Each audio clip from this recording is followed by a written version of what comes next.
Председателе, почитувани колеги пратеници, почитуван министер, почитувани граѓани, денес на дневен ред се најде предлог законот за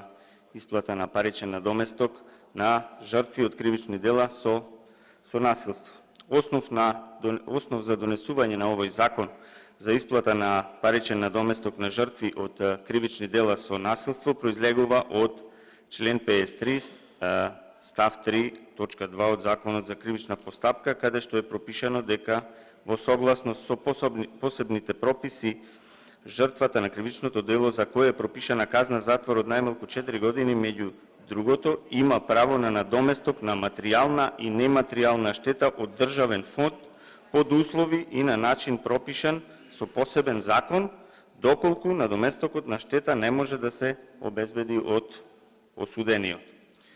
Јас ќе кажам дека ова е еден потребен закон кој треба да се донесе, со кој ќе им се помогне на овие луѓе кои се жртви од кривични дела со насилство. Но во истиот има одредени недоречености кои што на комисиската расправа на Комисијата за европски прашања имавме плодна дискусија, разговаравме околу тие недоречености кои што пробавме да се исправат, односно да го подобриме текстот на овој закон, се со цел да има што подобра примена и што полесно тие луѓе да доаѓаат до овие финансиски средства. Никој нема дилема од нас дека треба да им се помогне на овие луѓе, но сето тоа сакавме да е добро дефинирано за на крај да секако донесе добро за овие луѓе, овие жртви од кривични дела. Морам да кажам дека овој предлог на закон е еден од ретките закони кои што се најде на Комисијата за европски прашања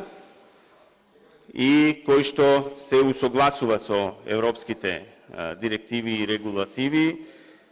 и за кој што се дискутираше на Комисијата за европски прашања како матично работно тело. Кажав еден од ретките закони затоа што власта до сега видовме дека оваа комисија најмногу се користи за донесување на криминални закони или закони кои што не им е таму местото, но за што побрзо да поминат или да се протнат, се користи оваа комисија. Со овој закон не е тоа така и затоа кажав дека е еден од ретките закони кои што поминаа низ оваа комисија. Како пратеничка група кажав дека во комисиската расправа имавме плодна дискусија и поднесовме 7 суштински амандмани, од кои што 4 се прифатија, а 3 беа одбиени. Мислам дека сите тие 7 амандмани беа суштински, беа со намера за подобрување, но ето, само 4 се прифатија. Но јас ќе се осврнам на некои од тие амандмани кои што мислам дека требаше да се додефинираат во таа комисиска расправа. Ќе почнам со членот 6 од законот, во кој што се кажува дека доколку жртвата во текот на постапката за остварување на правото на паричен надоместок согласно овој закон оствари право согласно друг закон, за тоа задолжително ја известува комисијата во рок од 7 дена од остварување на правото и доставува доказ за оствареното право и надоместок. Тука се поставува едно логично прашање, што доколку и со овој закон добие надоместок жртвата и во предвидениот рок од 7 дена нема да ја извести комисијата. Што ќе се случи во тој случај? Мислам дека тука требаше да се предвиди некаква прекршочна одредба како би стимулирало да се пријавува доколку тоа право се оствари согласно друг закон. Понатаму, она што сакам да го продискутирам, го дискутира и претходните дискутанти, колегите, а тоа е членот 14, во кој што се кажува дека жртвата има право на паричен надоместок без оглед дали сторителот на кривичното дело е познат и без оглед дали против сторителот на кривичното дело е поведена кривична постапка или пак постојат фактички или правни пречки за водење на кривичната постапка. Што значи предуслов за остварување на правото на паричен надоместок согласно одредбите од Законот кривичното дело е да е евидентирано во полицијата и јавното обвинителство.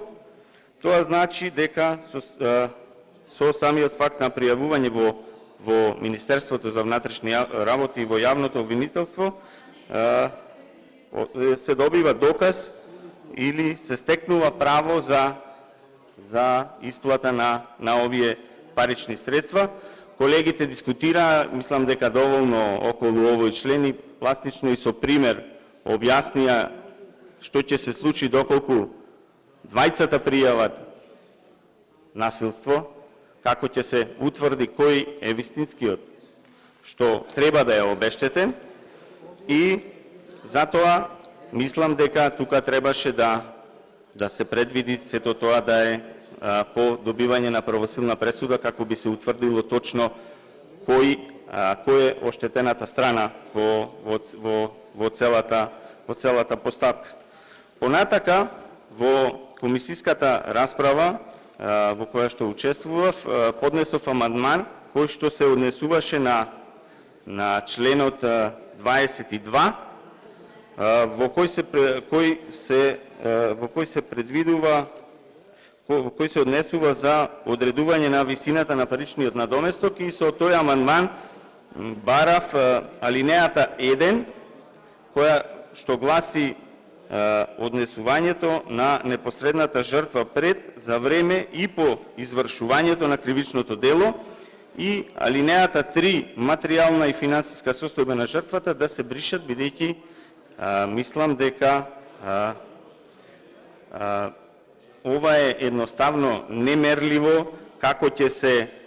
однесува жртвата за време на кривичното дело. Мислам дека не постои никаков систем или процес со кој што може да се измери однесувањето на жртвата како ќе се однесува во тек на извршување на тоа кривично дело. Секој човек различно се однесува во такви ситуации и различно влијае сето тоа на неговата психолошка и психичка состојба. Не постои единица мерка со која што ние може или некој може да одреди како една жртва би се однесувала. И околу материјалната и финансиската состојба на жртвата, алинејата 3, сметав дека ова е крајно дискриминирачка одредба, бидејќи жртва се станува без оглед на тоа дали сте финансиски моќен или не сте финансиски моќен. Жртвата е жртва без разлика како е финансиски ситуиран. И тука се доведуваме во состојба да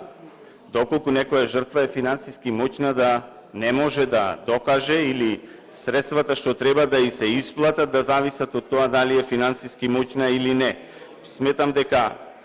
дека овие две алинеи требаше да се избришат од овој закон како би се подобрило и олеснило и поедноставило добивањето или исплатата на средствата кон овие жртви. Ви благодарам.